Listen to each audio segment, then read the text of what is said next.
বন্ধুরা এই সাতক্ষীরা থেকে আসতে গেলে ডান হাতে ঢুকতে হবে, আর যশোর থেকে আসতে গেলে বাঁ হাতে ঢুকতে হবে। এই সেই ছয়ঘরিয়ার সেই মোড়, সেই মোড় থেকে ঢুকতে হবে এসে আমাদের জোড়া মন্দিরে। এই সেই লোকেশন।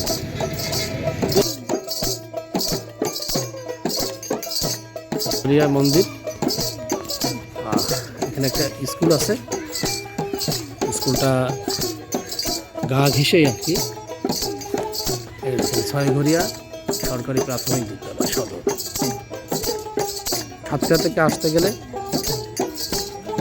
ডান হাতে, আর যশোর থেকে আসতে গেলে বাঁ হাতে ঢুকতে হবে। ঢুকে এই যে লোকেশনে একটা বড় পুকুর আছে, পুকুরের পাশে একটা শান বাঁধানো ঘাট, ঘাটের পাশ দিয়ে এই যে জোড়া শিব মন্দির।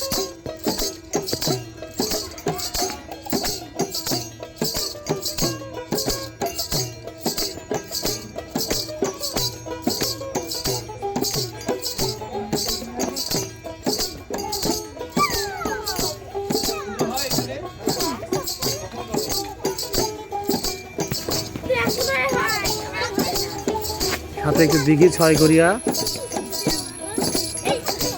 জমিদার বাড়ির জোড়া শিব মন্দির।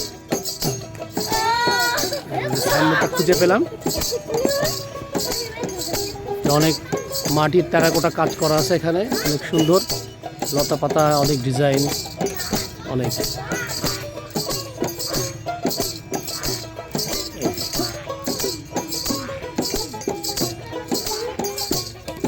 এই যে দেখুন বন্ধুরা, এখানে অনেক কারুকাজ করা আছে গায়ে।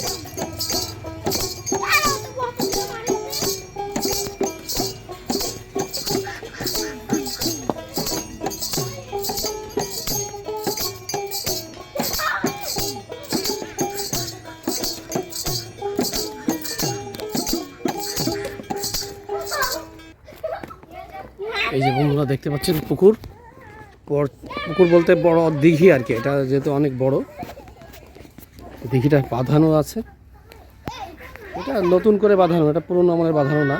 পুরনো বাঁধানো ঘাট ভেঙে নদীতে চলে গেছে, তার কিছু অংশ, ইটের অংশ কিছু এখনও দেখা যায়।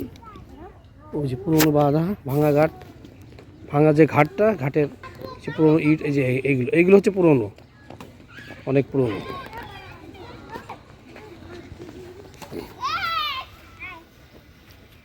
জমিদার বাড়ির কোনো অংশ হয়তো এখন টিকে নেই, শুধু মন্দিরটা টিকে আছে হয়তো।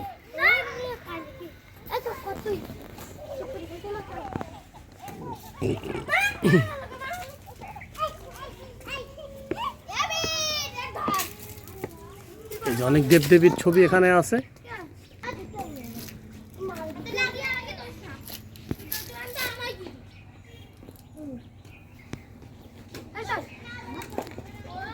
অনেক প্রাণীরও ছবি এখানে আছে, মজার ব্যাপার। এই যে হ্যাঁ, অনেক লতা পাতার কাজ করা, এই যে লতা পাতার কাজ করা।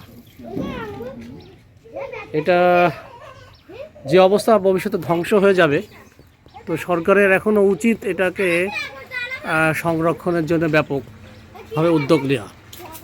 এখানে বাংলায় কি একজন লেখা আছে, এটা আমরা জামদিয়া, এই যে উপরে লেখা আছে জামদিয়া, এই যে জামদিয়া।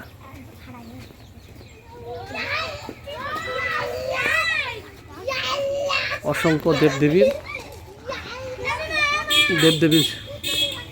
ছবি এখানে দেওয়া আছে।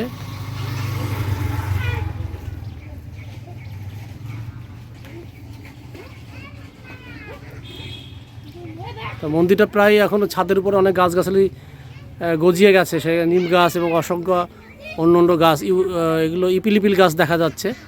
ইপিলিপিল গাছ, এই গাছগুলো আসলে কেটে ফেলা উচিত, কেটে ফেলে এটা সংরক্ষণ করা উচিত, না হলে অচিরে এটা ভেঙে পড়বে এবং পুরনো যে ঐতিহ্য এটা আসলে ধ্বংস হয়ে যাবে।